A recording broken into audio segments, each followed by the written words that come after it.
On a cold December morning in 1919, just after 4 a.m., Emma Goldman, her companion Alexander Berkman, and more than 200 other foreign-born radicals were roused from their Ellis Island dormitory beds.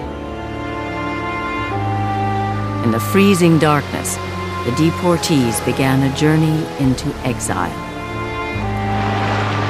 Thrown out of the United States for her opposition to the First World War, and especially for her political beliefs, Goldman claimed she was proud to be selected for the honor of deportation. Privately, she was devastated. One does not live in a country 34 years and find it easy to go. I found my spiritual birth here. All I know, I have gained here. Through the porthole, I could see the great city receding into the distance. It was my beloved city, the metropolis of the New World. For nearly 30 years, Goldman taunted mainstream America with her outspoken attacks on government, big business, and war. Goldman condemned capitalism, denounced marriage, and crusaded for birth control. The newspapers called her a modern Joan of Arc, a heretic, a woman possessed of uncompromising single-mindedness. Personally, she could be obnoxious. She could be ruthless, she could be vindictive. A plain Russian Jewish girl, but with some magnetism.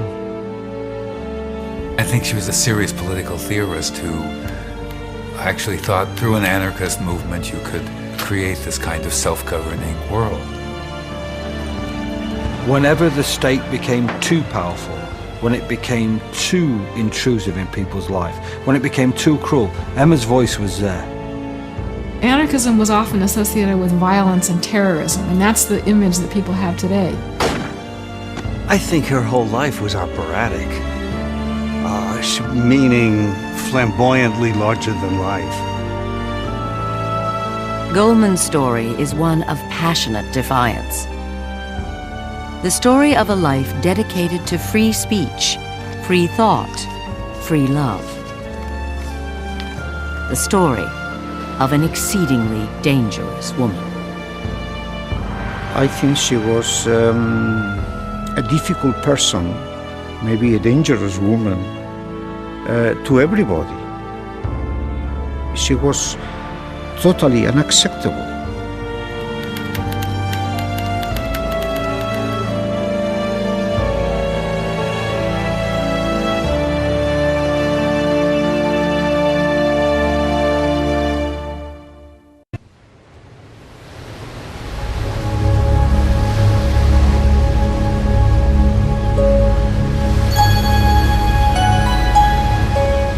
Emma Goldman crossed 3 seas to reach the Promised Land.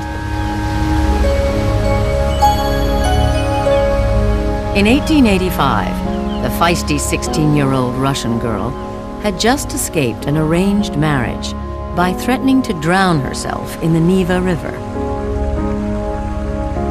America, she hoped, would be her salvation. A land of hope, a land of opportunity, a land of infinite possibility. When you come into this country, all things are possible for you. All things are possible. You can forget the past, you can have a brave new world. And for a radical like Emma Goldman, a revolutionary like Emma Goldman, the volatility of this country seemed like a great opportunity for creating a genuinely new world, for creating whatever was going to come after capitalism. And I think that she entered this world, as did many of sort of politicized people, political radicals, coming here feeling that this was the place where the revolution could be born.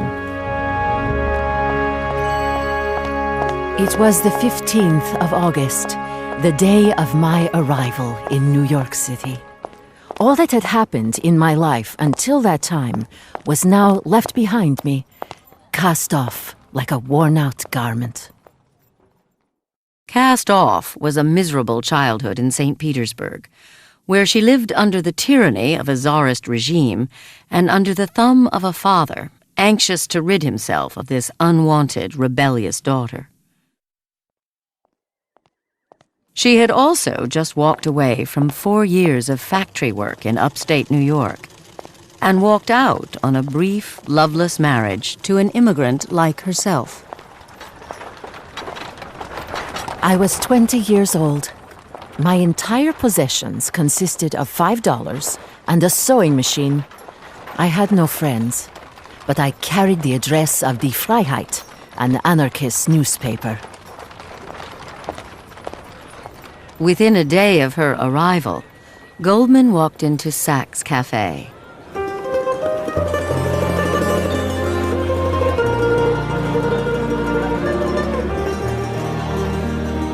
She's walking into a place, one can imagine it, tumultuous, full of people, writers, working men, printers, people working in textile shops, all there after a day's work from a political meeting, talking about politics, the hubbub, the smell of beer, the amazing number of languages being spoken.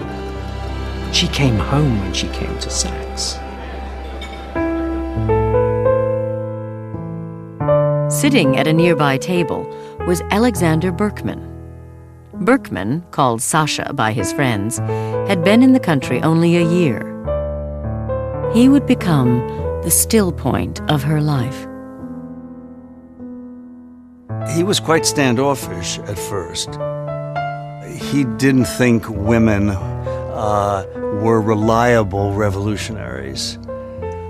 He thought women attended radical meetings in order to look for men, and once they found men, they were gone, and took the men with them.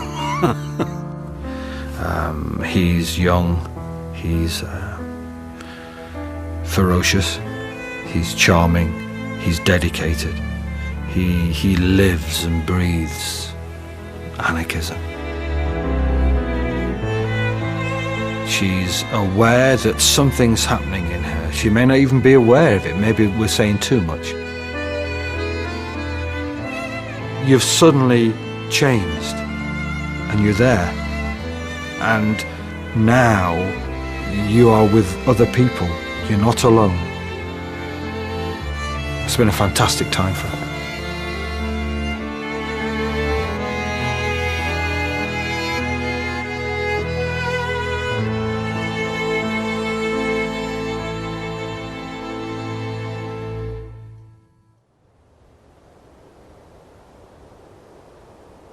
Soon, the German anarchist Johann Most entered Goldman's life. Most would become her mentor and her idol. Most seems to have been a brilliant orator, sarcastic, biting, funny, witty, vicious use of language. The reptile brood, extirpate the reptile brood, he'd say about the middle class and the upper class. And Emma says of him that he stirred her very soul when she heard him speak. An advocate of insurrection and revolutionary violence, Johann Most had a large and devoted following within the American anarchist movement. As a group, American anarchists were idealistic, articulate, and organized. Though few in number, they had surprising influence. It was an enormously powerful, well-directed movement. They talked about equality of everyone, regardless of race and sex. They talked about the free production of goods on a cooperative, associative level. They talked about getting rid of the state. And they also talked about the need for education, equal education regardless of who you were. They were astonishing claims in 1883.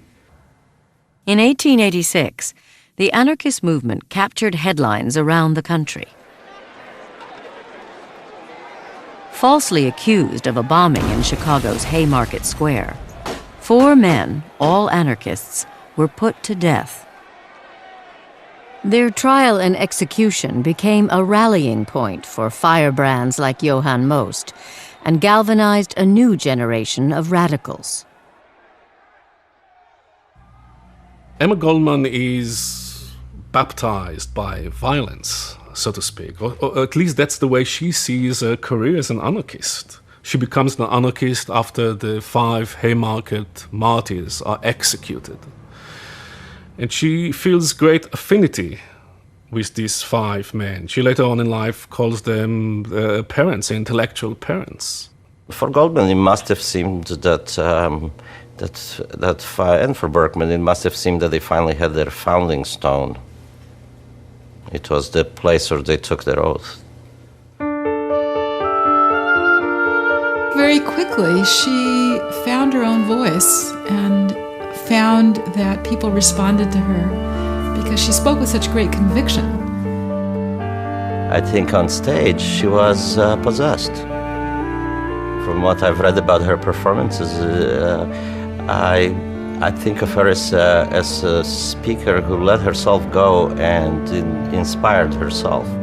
I think she was from the school of, I can't wait to hear what I'm going to say next.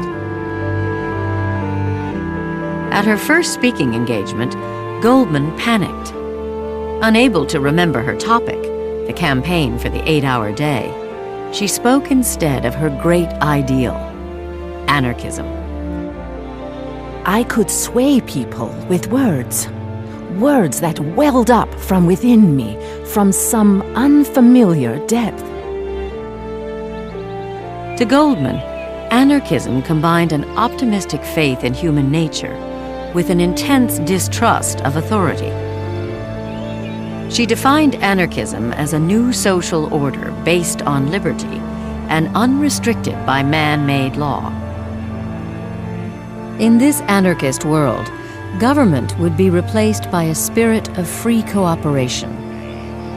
From each according to his ability, to each according to his needs. That, I think, we have to accept was Goldman's bedrock belief when she moves into anarchism. That's the tradition that she's drawing on.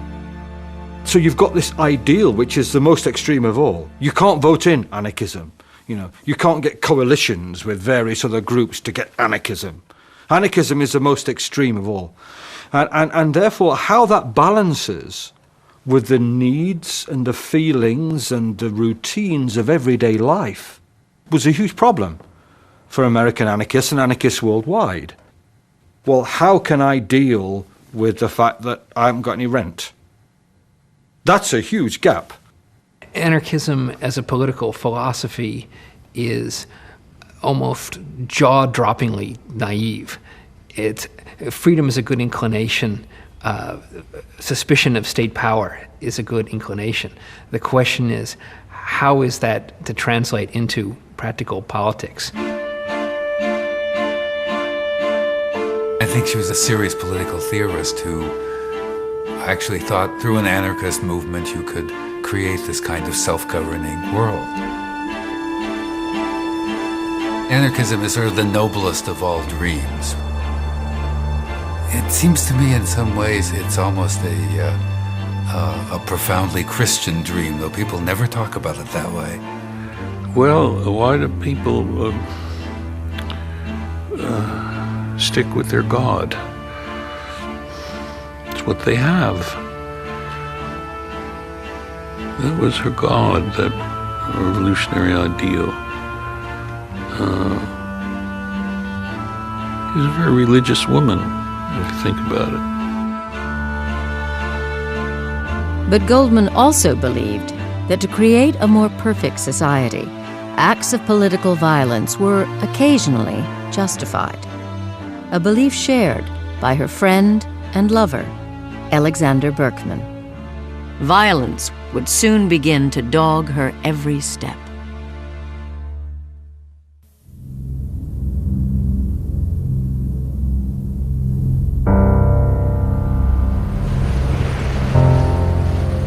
June 1892. A strike at the Andrew Carnegie-owned steel plant in Homestead, Pennsylvania, escalated into one of the bloodiest labor battles the country had seen. The Homestead strike came during a period of intense unrest. Thousands of men and women fought for the right to strike, to form unions, and to establish a 40-hour work week. They were met with force from police, from soldiers, and from the hired armed guards of the Pinkerton Detective Agency. On June 25th, workers called a strike. Henry Clay Frick, plant manager, closed the mill and locked them out. Then he called in the Pinkertons. 2 weeks later, in the middle of the night, 300 Pinkertons crammed onto barges and were towed 10 miles up the Monongahela River to Homestead. Armed workers were waiting on the riverbank. At dawn, a pitched battle broke out.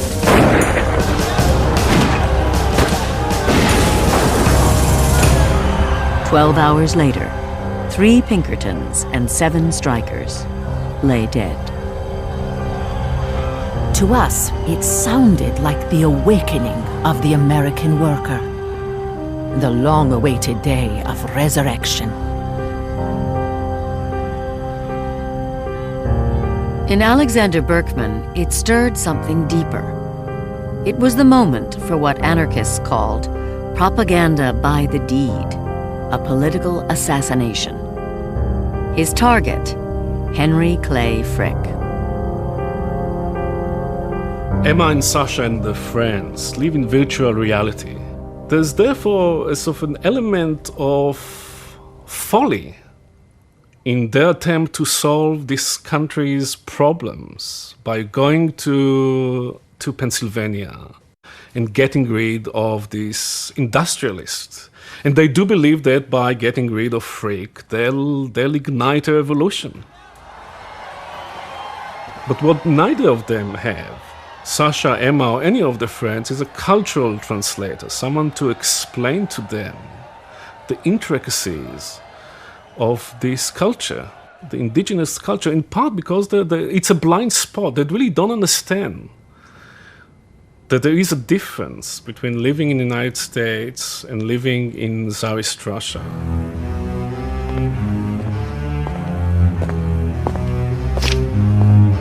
In the basement of their crowded tenement building, Goldman kept watch as Berkman mixed the explosives. What if anything should go wrong? But then, did not the end justify the means? What if a few should have to perish? The many would be made free. Yes, the end in this case justified the means. Berkman tested his homemade bomb on a remote beach on Staten Island. It failed. He decided to use a gun instead. Goldman wanted to accompany him, but he insisted she remain behind to explain his action to the world. It's Berkman who goes to kill Frick. It's Berkman who is obviously the chosen one. I mean, one senses in Berkman a great desire to be a martyr, to go down that road. This was going to be an act of suicide. In other words, he was a suicide bomber. That's how he envisioned himself. And the idea of this act was that he was going to sacrifice himself. He was going to try to assassinate Frick, again, who he saw as being a murderer, essentially. Posing as an employment agent for strikebreakers, Berkman gained entrance to Frick's office. He pointed his revolver at Frick's head and fired. The bullet struck Frick in the shoulder. Berkman lunged at Frick, managing to stab him with a sharpened steel file before being dragged away.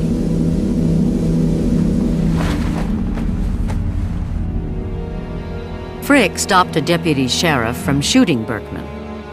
"I do not think I will die," he gasped.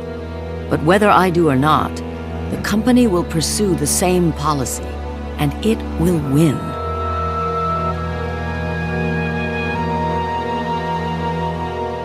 Berkman is a bit of a klutz. He tries his hands at, making bomb. He can't do it. He gets a revolver. He can't do it either.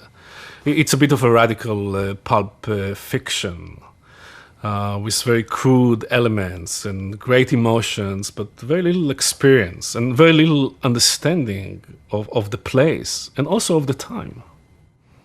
Workers had not risen in rebellion, quite the contrary. They were appalled by it. This was an outsider who had come into the middle of that struggle and had managed, almost single-handedly, to undermine the support that they had.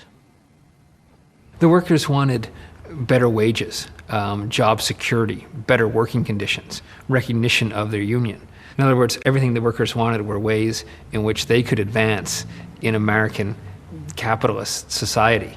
They wanted a fairer America. Emma Goldman and Alexander Berkman wanted a different America, a different world. Within 6 months, the Homestead strike collapsed.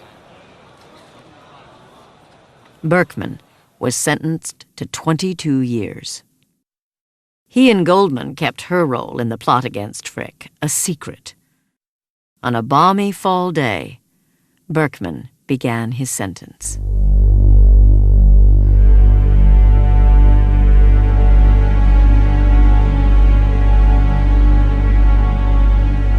All is quiet. What will become of me? I don't know. The future is dark. My hand gropes blindly, hesitantly. I clutch desperately to the thread that still binds me to the living. It seems to unravel in my hands. They were united by a great crime, and that is a life-binding event. The world begins, in effect, with a crime, which leads to the expulsion from paradise and the constant need to return to it somehow. So there are symbolic moments in her life that define almost the whole. Often I wanted to run away, never to see him again.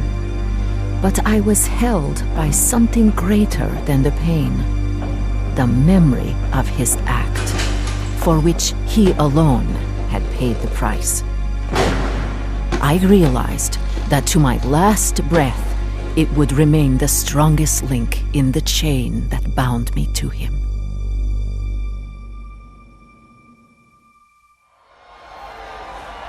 A year after Homestead, the United States was on the verge of economic collapse. 600 banks closed, 56 railroads went bankrupt, 15,000 companies shut down, and the number of unemployed soared from 800,000 to more than 3 million.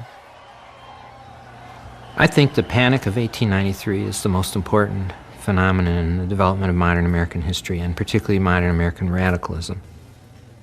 The Depression leads to the discovery that industrialization is creating a gap between the rich and the poor, a chasm between the rich and the poor, and that it's very dangerous, and it's very unsafe, and it's very unfair, and it's very unpatriotic.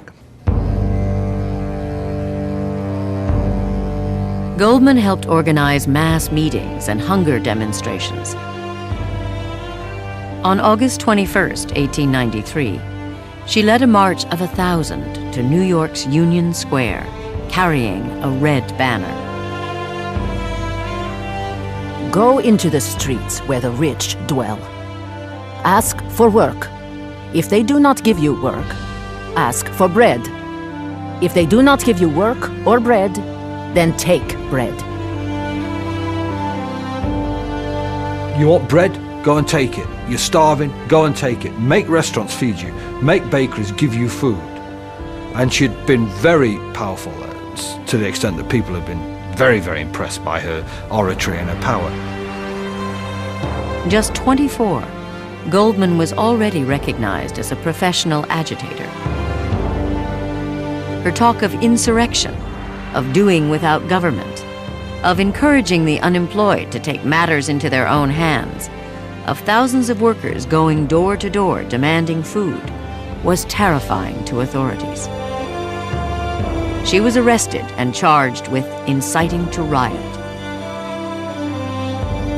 Anarchism is an immensely exciting, poetic, intoxicating, fantastical idea, and so of course she scared the shit out of people. I mean, you know, and she intended to.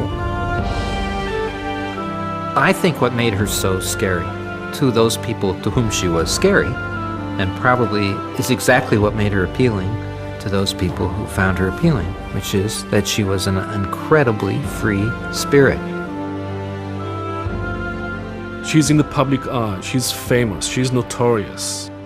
She's often referred to as the famous anarchist. She's visible. And there's something about that that she enjoys, but there's something about that that also is politically important, because it's also a way to talk about anarchism.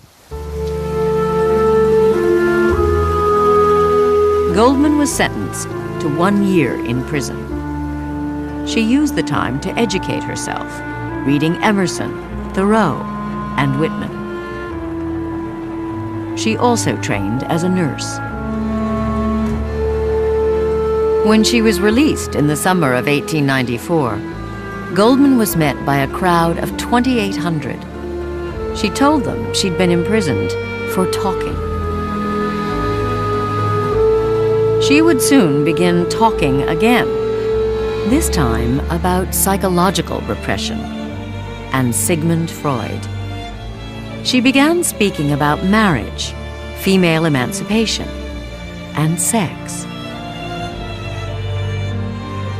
Emma Goldman was the big boogeyman of turn of the century America, especially since she combined this danger of being militant and volatile and out of control and prone for violence with this doctrine of free love that people in the mind associate with also free sex. So there's this combination of violence and sex was very titillating, very interesting. I demand the independence of woman, her right to support herself, to live for herself, to love whomever she pleases, or as many as she pleases. I demand freedom for both sexes, freedom of action, freedom in love, and freedom in motherhood. She was totally unacceptable. Not just to the status quo, not just to the bureaucrats, but to the progressive people, to the educated people, to everybody. She was aware of her ability to generate strong passions. "You cheer for me, you follow me," she told a reporter in the spring of 1901. "But you'd hang me if your mood changed."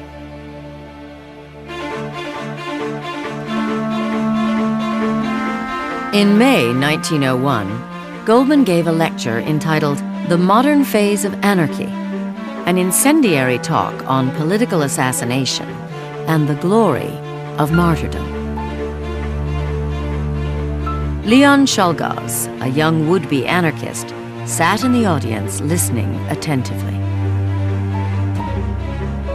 4 months later, at the Pan American Exposition in Buffalo, New York, Czolgosz worked his way through the crowd and shot President William McKinley twice in the chest at point-blank range.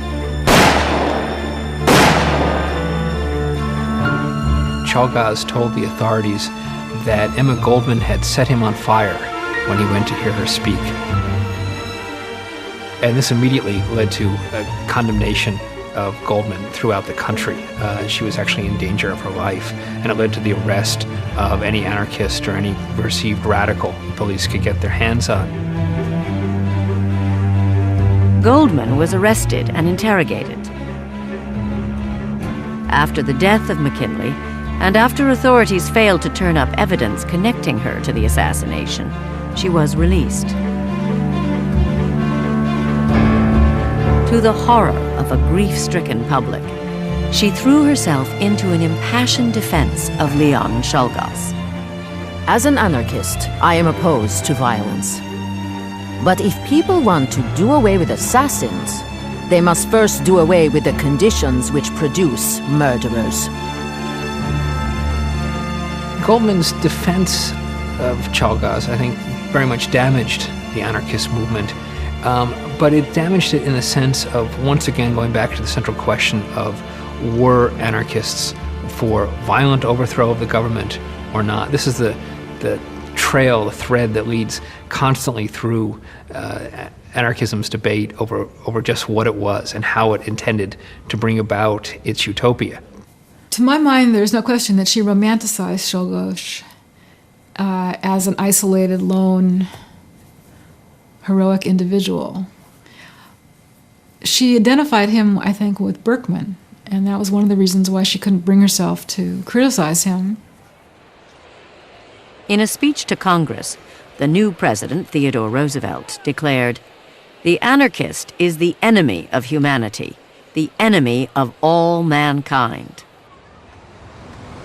Goldman was vilified.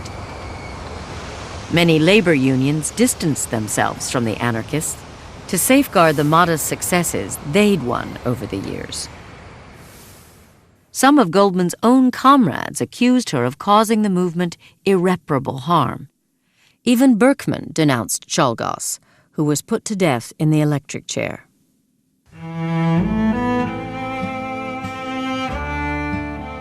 In 1902, Goldman withdrew from the movement that had been the center of her life. Now 32, she began working as a nurse in the tenements of the Lower East Side. Her patients knew her as E.G. Smith. It was bitter hard to face life anew. Our movement had lost its appeal for me. Still more harrowing was the gnawing doubt of the values I had so fervently believed in. I had lost my identity.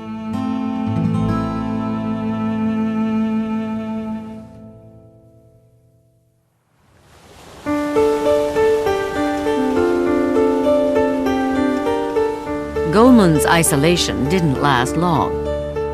She soon made her way back to the lecture platform, even though she'd been branded the high priestess of anarchy and was still considered the most dangerous woman in the country. Only in America could somebody who'd been associated with the death of a beloved president be able to come back and have a career as a public speaker. She began speaking in union halls, ladies' clubs, and private homes all across Manhattan. Among her new passions was an old subject, the struggling revolution in Russia. In 1903, the Tsarist regime began a wave of pogroms against its Jewish population. Hundreds of Jews were killed in Kishinev alone. 2 years later, on a day forever known as Bloody Sunday, political dissidents demonstrating in front of the Winter Palace were massacred by troops. The events stunned the world. Now that I had greater access to the American mind, I determined to use whatever ability I possessed to plead the heroic cause of revolutionary Russia. For the next 2 years, she toured the country drumming up support for her homeland.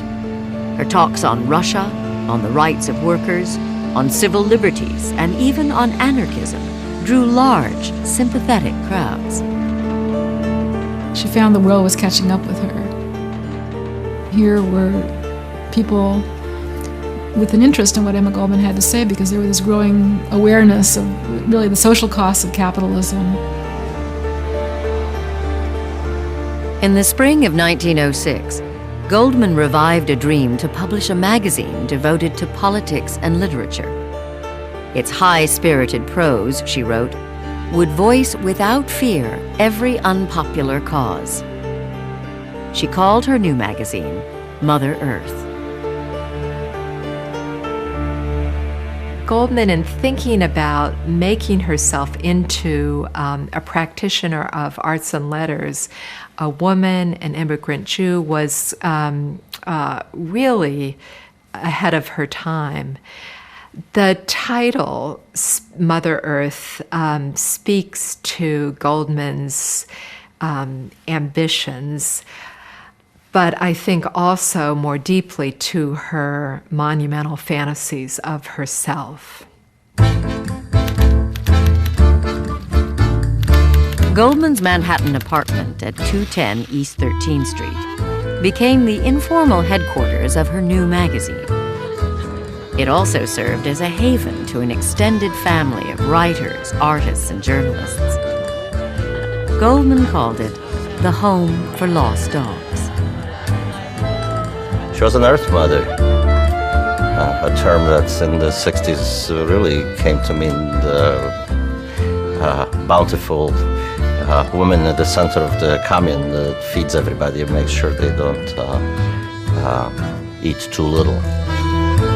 I think it was her sheer force of personality. Plus, she was a very motherly person. I mean, she took care of people. She told them what to do. She told them, you know, how to run their lives. She told them what was needed. She enveloped them. The circle of friends and associates who congregated in Goldman's apartment would soon be joined by Alexander Berkman. In May 1906, Berkman walked out of the Allegheny County Workhouse. For the first time in 14 years, he was a free man. When Berkman comes out of prison, finally, he's much more oriented toward trying to achieve anarchism through the labor movement, which he sees great possibilities in.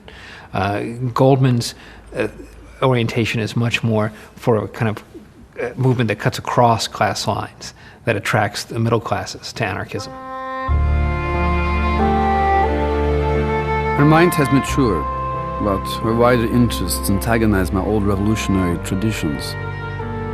I sense a foreign element in the circle she has gathered about her, and feel myself a stranger among them. I was a woman of 37. I no longer fitted into the old mold, as he had expected me to. Sasha felt it almost immediately. And that his release was such a relief in some ways and so much less than what she had hoped it would be. Always a sense in it that she loved him more than he loved her. I don't know if that's fair, but that she carried a torch in a certain sense all the way through, that he mattered to her in a certain way as a man and as a body, that she didn't necessarily matter to him. Berkman and Goldman briefly attempted to resume their romance, but it was not to be. He assumed day-to-day management of Mother Earth. She returned to the lecture circuit.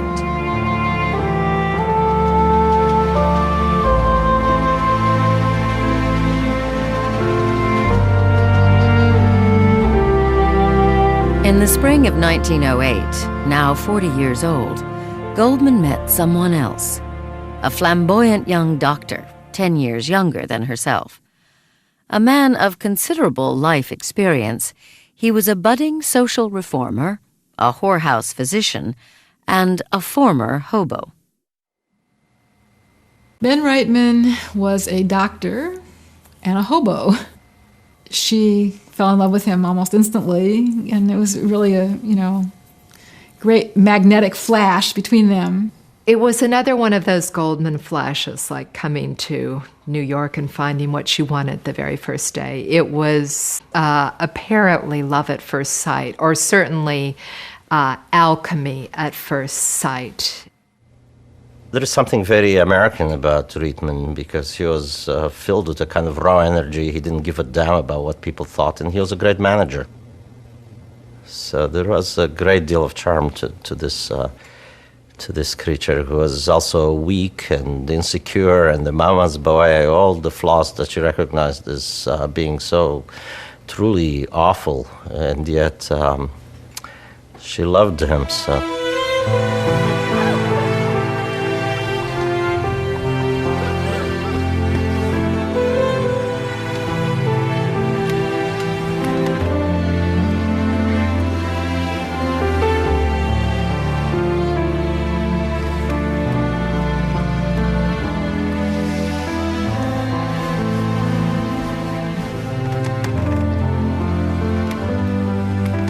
I dreamed that Ben was bending over me, his face close to mine, his hands on my chest. Flames were shooting from his fingertips and slowly enveloping my body. I made no attempt to escape them. I strained towards them, craving to be consumed by their fire. He was quite a liability. He was compulsively unfaithful to her. He ran around with other women. He humiliated her. He embarrassed her. I think that she had a very idealistic view of how people should act, and then her feelings didn't always go along with her theories. And one of the things that's appealing about her is that she didn't put theories over life, really. She tried to live up to her ideal, but often found that she couldn't do that and was very honest about it. It was hard to reconcile this particular passage with her stated ideology about free love and the right of everyone to move as they please. And I think she tried to feel no jealousy, and she tried to think of Rietman as a creature apart, and tried to think of him as someone who was hers when they were together on the road. At the same time, she fell prey to the most sentimental, romantic claptrap, same stuff that she denounced in her talks.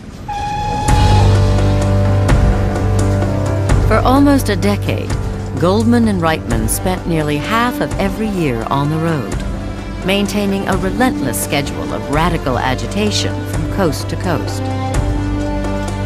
In one 6-month period, she delivered 120 lectures before 40,000 people in 37 cities. With Reitman as her manager, she became one of the most sought-after public speakers in America. Her messages reached beyond the faithful, attracting middle and upper-class audiences. Her lectures also drew the attention of police detectives. There's a kind of aura around her. There's a kind of expectation that something will happen when she comes to town. Wonderful things, hilarious things, horrific things. I think Emma Goldman frightened, or at the very least puzzled, a lot of people, because first of all, she was a powerful woman and a powerfully built woman, especially as she got older. She put on considerable weight. I mean, she appeared like a tower of concrete up on the platform. She has something in common, I think, with American tent preachers, with great conmen and hucksters of the 19th century who were able to sell snake oil to an audience by bringing them to a frenzy. Being in the public sphere is action, is a deed, is a way to transform people, to make them change their lives, change their opinions. She lectured on anarchism to Congregationalists in Cleveland, on violence to single taxers in Houston, and about sex to lumberjacks in Eureka. Society considers the sex experiences of a man as attributes of his general development, while similar experiences in the life of a woman are looked upon as a terrible calamity. I intend to speak in Philadelphia. I intend to insist on my right of free speech. If the police stop me, then it is up to them to explain why. As long as I live, I must be a crusader. What I think, what I feel, I must speak. Not for 100, not for 500 years will the principles of anarchy triumph. But what has that to do with it? She must have tapped into something, some stream running through American society at that time, because she gained converts, if not to anarchism, then to her ideas, especially about free speech, from all classes and from all areas of the country. Goldman's celebrity status didn't wash with everyone. Her closest comrades criticized her new circle of friends. One worried the movement was becoming too middle class. Instead of organizing the unemployed, he argued, we rent comfortable halls and charge 10 cents admission. Even government agents sent to spy on her understood her appeal. She is womanly, a remarkable orator, tremendously sincere, one wrote in a report. She is doing tremendous damage.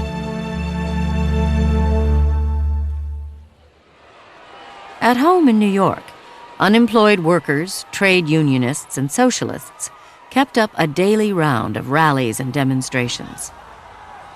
One of the biggest, the revolt of the unemployed, was brutally suppressed.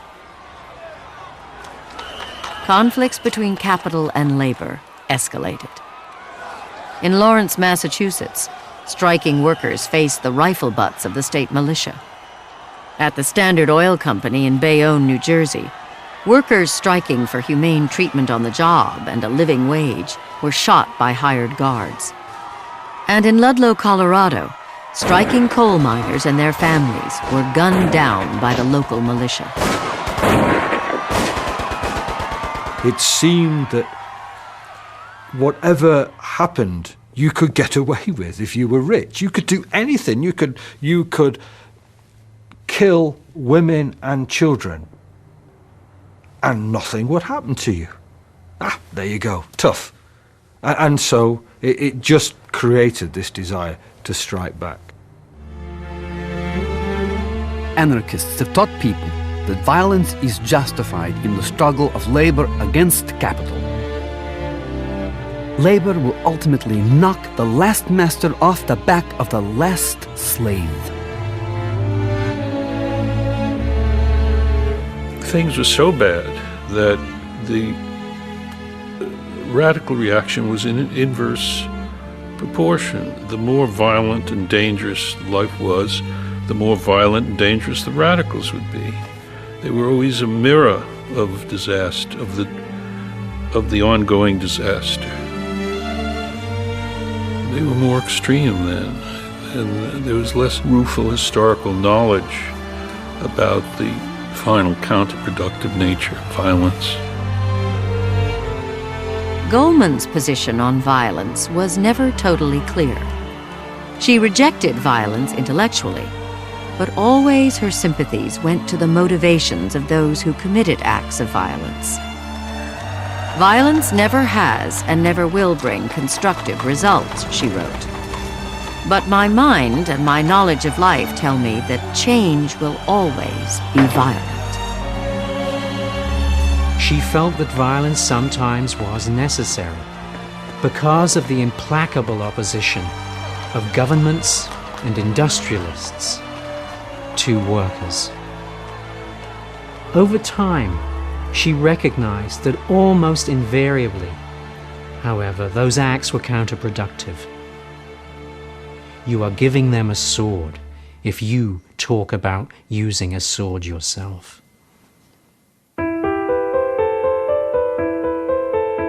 In 1915, Alexander Berkman started a publication of his own. He named his new magazine The Blast.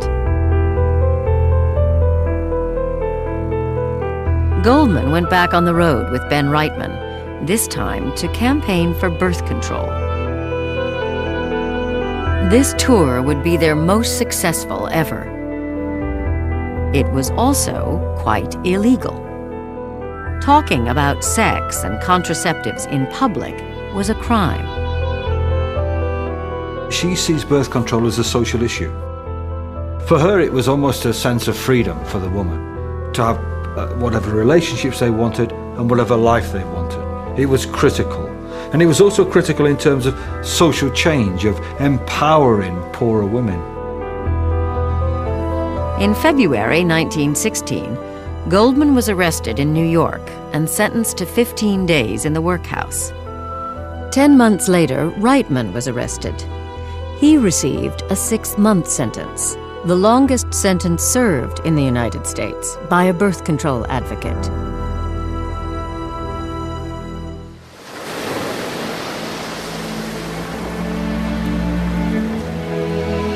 After his release, Reitman confessed he'd fallen in love with a young woman he'd met in New York 2 years before.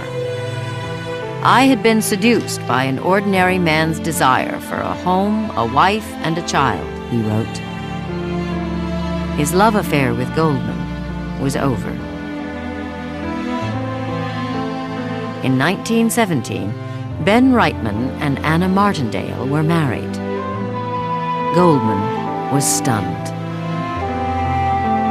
I felt unutterably weary, possessed only of a desire to get away somewhere and forget the failure of my personal life, to forget even the cruel urge to struggle for an ideal.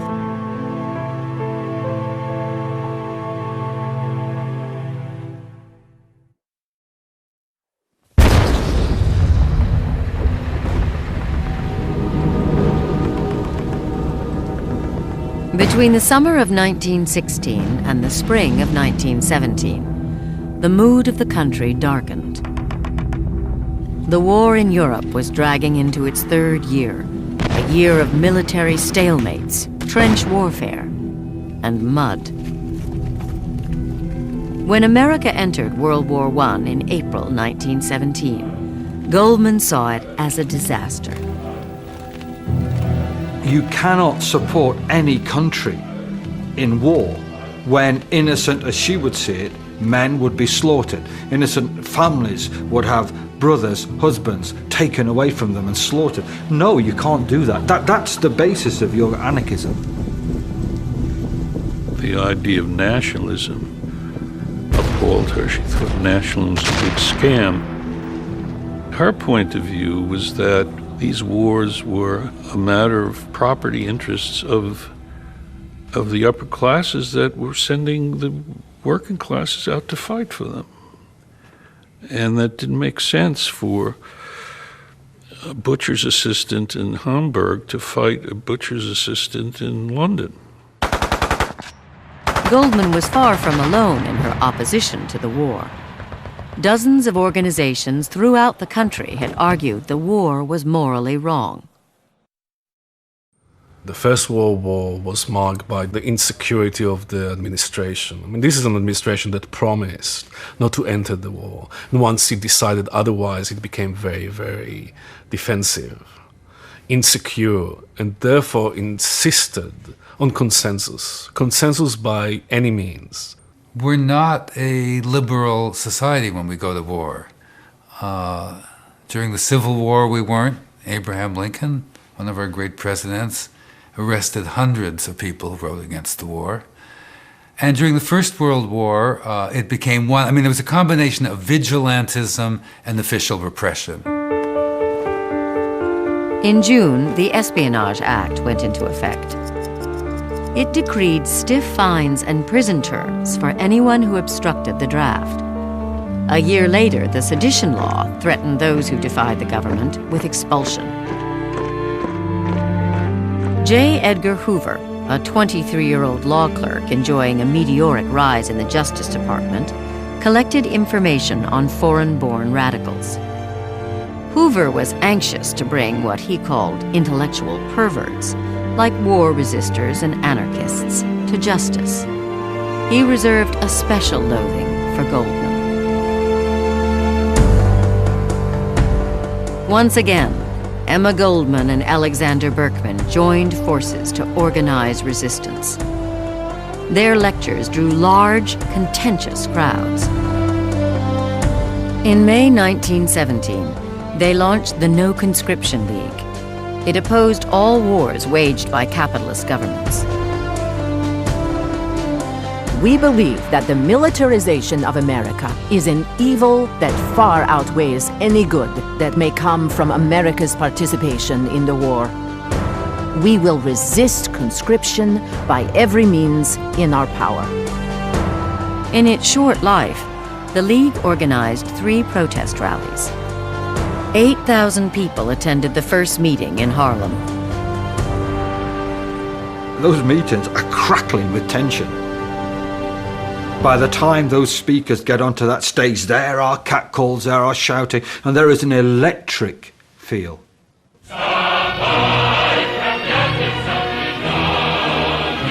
There's 5,000, 6,000, 10,000 people outside some of these meetings, singing the International Army, shouting insults and trading insults with those supporters of the war. It's an electric atmosphere.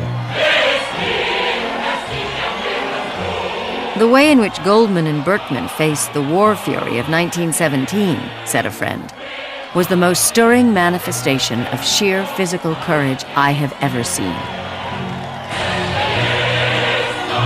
But to the government, America's most famous anarchists had to be stopped. Free speech is always at risk, and one of her great contributions is really to have pushed it as far as it did go. She used it a bit like a toy to see what she could do with it before it broke. And then it did break in her hands.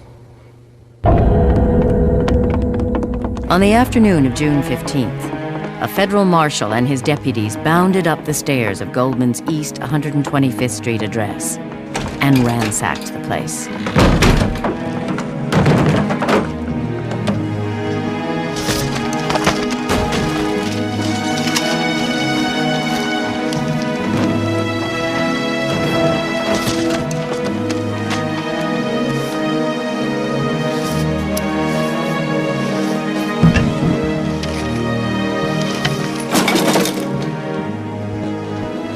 The raiders made off with a wagon load of Goldman's papers, including what one detective called a splendidly kept card index of Reds, the subscription list of Mother Earth.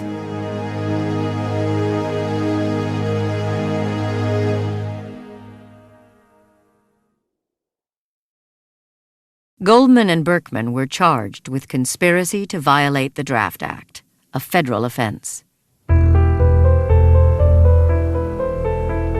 At trial, Goldman pointed out the contradictions between fighting for freedom and liberty abroad and suppressing them at home.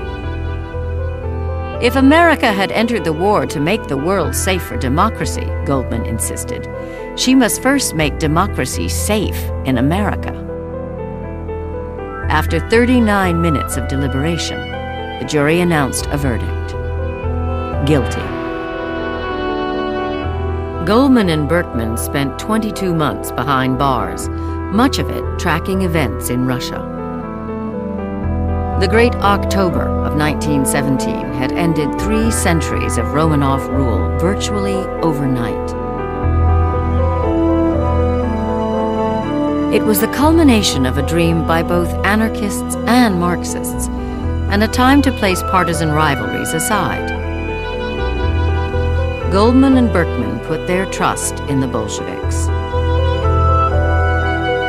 There was great hope that the Russian experience will lead to this future idealistic kind of society that she was hoping for. From the vantage point of 1919, that seemed quite feasible. At last, the great moment arrived. Russia has started something that could leak into this country, that could take hold of this country and make it another communist, socialist country. And the people that we must target must be those who support the Russian Revolution, the Bolshevik Revolution. And they did.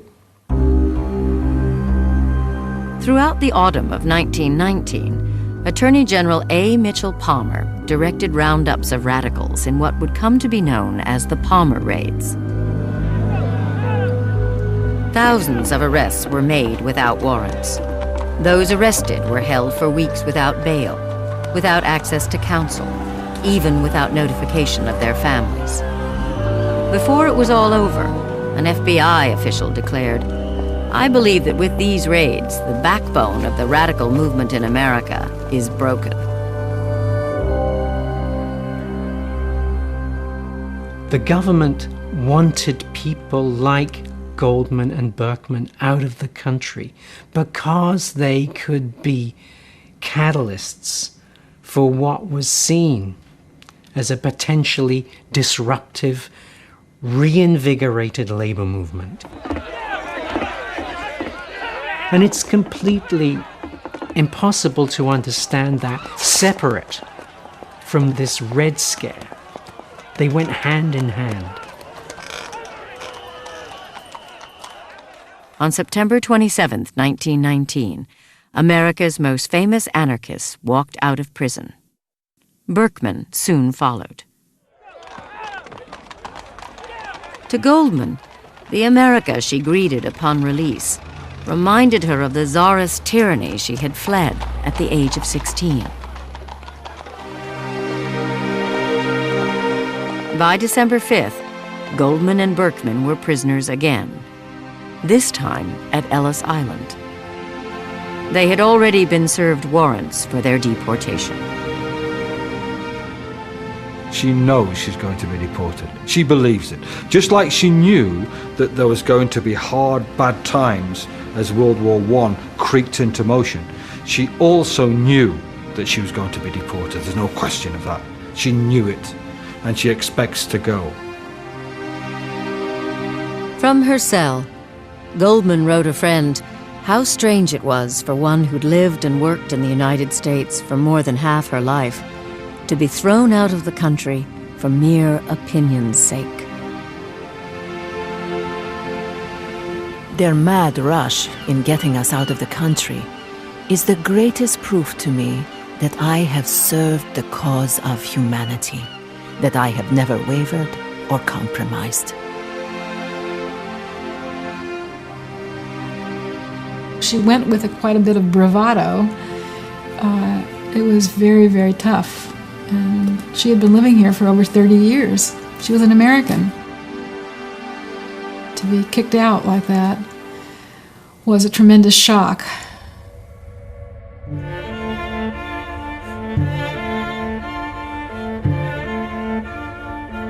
Early in the morning of December 21st, Emma Goldman, Alexander Berkman, and 247 other immigrant detainees were suddenly awakened and told to prepare for departure.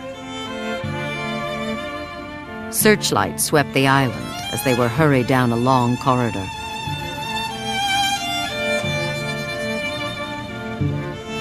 At 4 a.m., the deportees were loaded onto barges that ferried them to the SS Beaufort.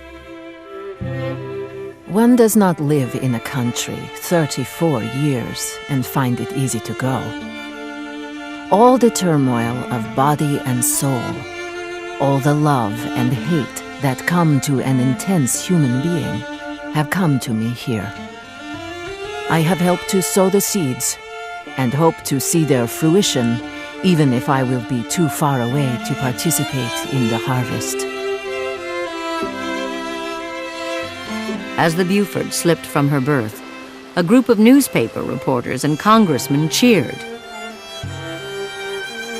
"With Prohibition coming in and Emma Goldman going out," one of them quipped, "'twill be a dull country."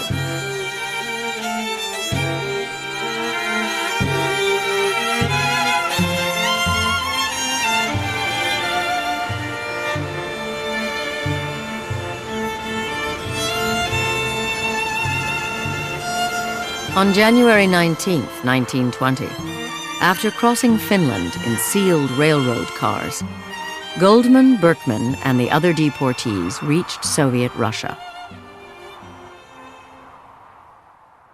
It seems like a great period of freedom and liberation and hope that the world will be different. If Russia can change, if Russia can democratize, if Russia can give hope to people, then there's hope for any country in the world. And this is at the end of 3.5 years of a very devastating world war, a bloodbath of a world war. But what they found was devastation.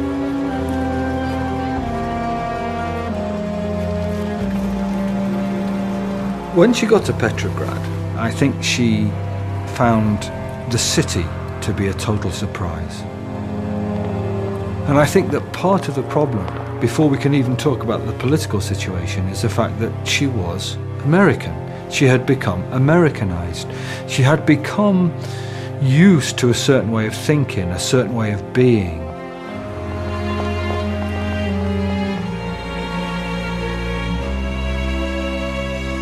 The economic conditions there were just absolutely devastating. People were dying of hunger. There was famine, there was disease. Russia had been propelled back into the, medieval period practically by the destruction of the war.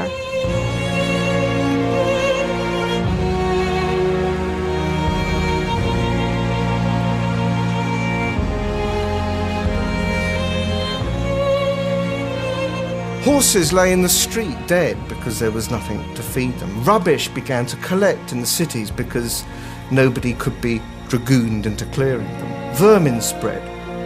One could almost say that the rats were the only thing left to eat.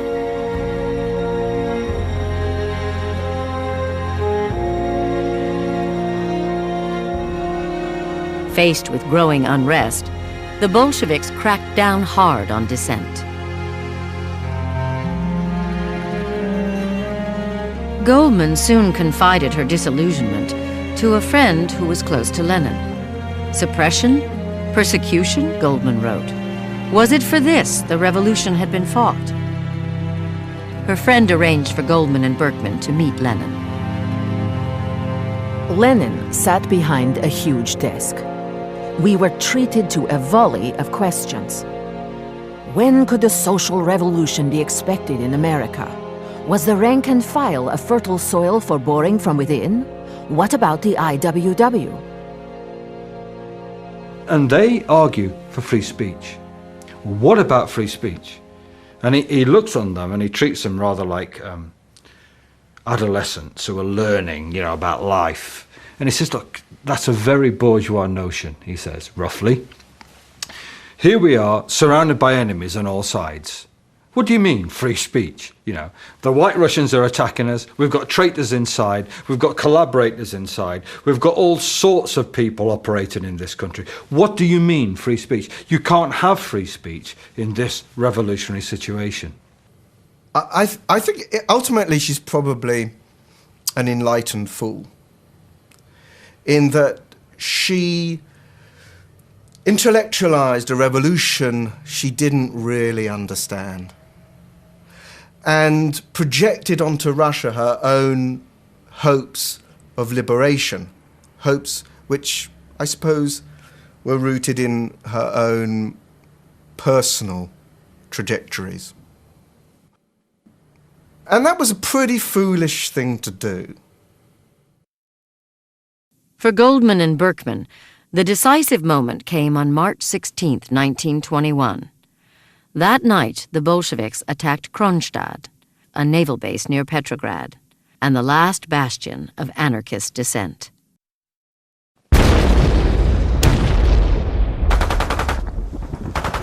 Then to hear the cannon suppress the very people who had brought it about, destroy the idea of democracy that they still, until that moment, had hoped might emerge in the revolution, to hear that, to feel it crushed, must, to a certain extent, have destroyed something in themselves. I think Russia shattered that. That was something very close to her core, to who she was.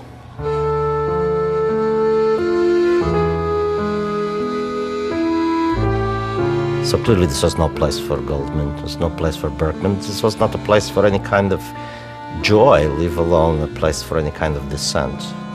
This was a place where vodka very quickly became palliative for pain and not an occasion for dancing. In December 1921, after 2 years, Emma Goldman and Alexander Berkman left Russia. They vowed to tell the rest of the world of the Bolshevik terror. She does something that many of us find damned hard to do. She realizes she's been a fool. She realizes she's been wrong. She's realized she's made an error. Not just a casual error, but an error of huge, awful magnitude to support the Bolsheviks. And she turns and she accepts that. She accepts it totally.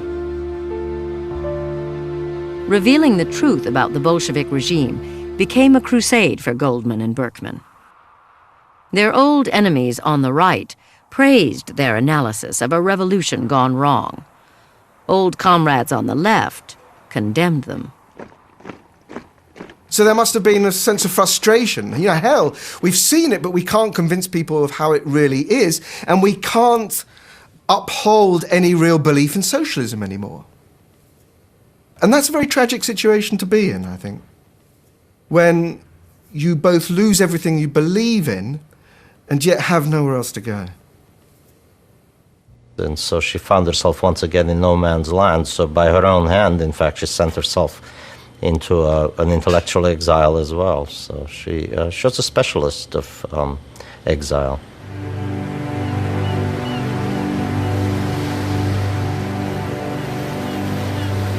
For years, Goldman lived with old friends in England, Canada, and France.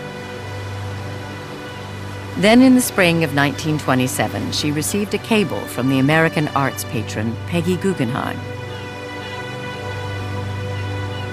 A group of friends had raised funds to buy her a cottage in Saint-Tropez, a then obscure fishing village on the French Riviera.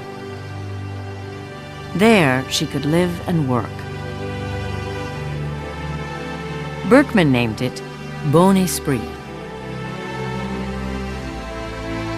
At Bon Esprit, Goldman generated a mountain of correspondence with old friends. Her letters were filled with restless energy and longing for the United States. "You may as well know once and for all," she had written a comrade, "that I will never be able to free myself from the hold America has on me." That's where she had her own sense of who she was most developed when she was in America. And let's be quite frank, it's also where she had the adoring audiences and where she felt she could do something. If you're a political activist, sitting in a little hill on a hillside cottage in Saint-Tropez without the glamour that we associate with it now, where you can actually effect hardly anything, it is hell.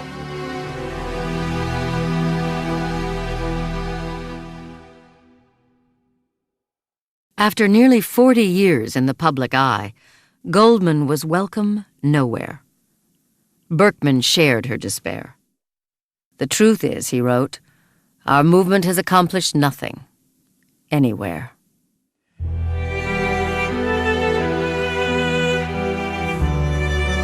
The bond between Emma and Sasha grew stronger during their years of exile, even though they lived apart.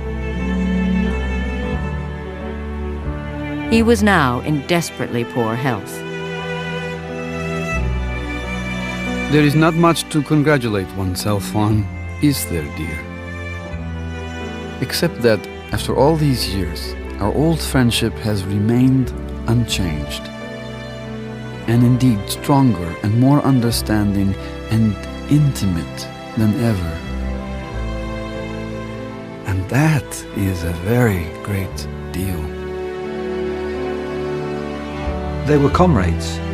And they were comrades, and comrades is a word we don't use anymore now, except mockingly maybe, or half in jest or cynically. But they were comrades. Their relationship was bigger than disagreement, bigger than sexual relationships, bigger than emotional entanglements. It was somehow all of those and more. And they were bound together. Emma says of him in 1928, he was a leitmotif of her life. My dear, whom else should I write on this day but you? Only there was nothing to tell. I keep thinking, what a long time to live. For whom? For what? But there is no answer. One thing, I can still find relief in housework and cooking. Let me hear from you how you are, Sasha dear. Affectionately, Emma. P.S. Do you want me to send you the Manchester Guardian and the Times Literary Supplement? Let me know. E. He never got her letter. In the middle of the night on June 28, 1936, Goldman received a telephone call from Nice, imploring her to come at once. Arriving in Sasha's apartment, Goldman learned that he had shot himself in the chest. He died that night.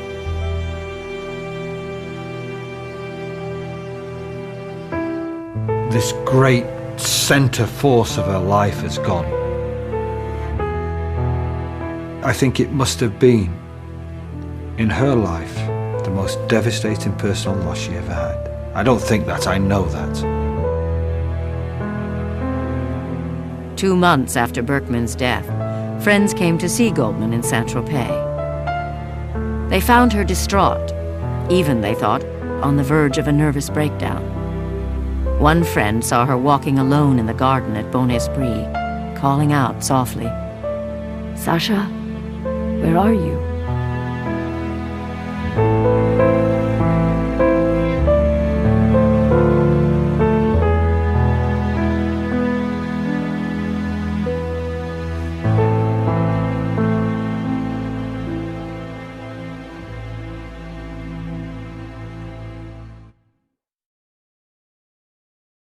With the loss of Sasha Berkman, Goldman wrote that the largest part of her life had followed him to his grave.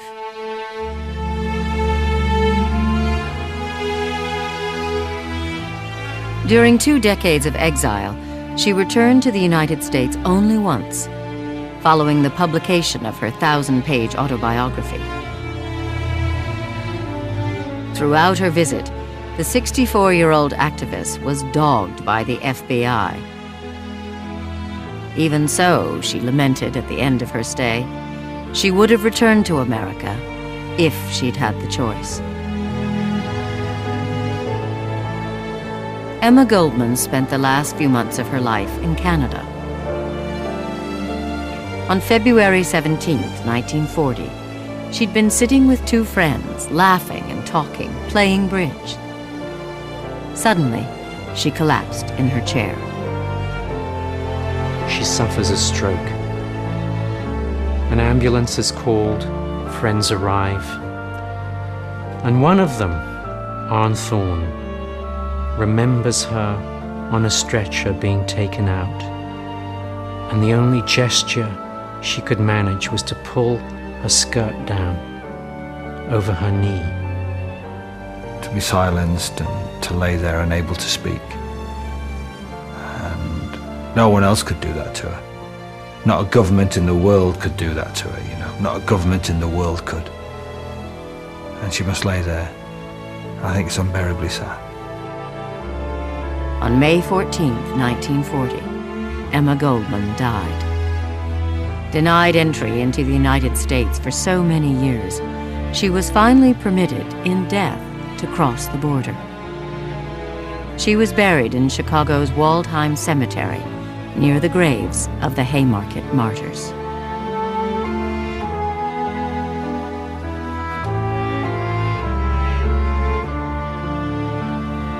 She raised people's consciousness. She transformed people's thinking. She made them ask questions. She made them question their own lives and their political assumptions. And she spoke back to power. Emma Goldman is recognizable to me because of the attitude, the chutzpah, the sense of humor, the energy, which is always boundless, and also her soulfulness, which is so very Russian. her ability to dive into great emotions, but also to emerge out of them. There's something comforting about this persona.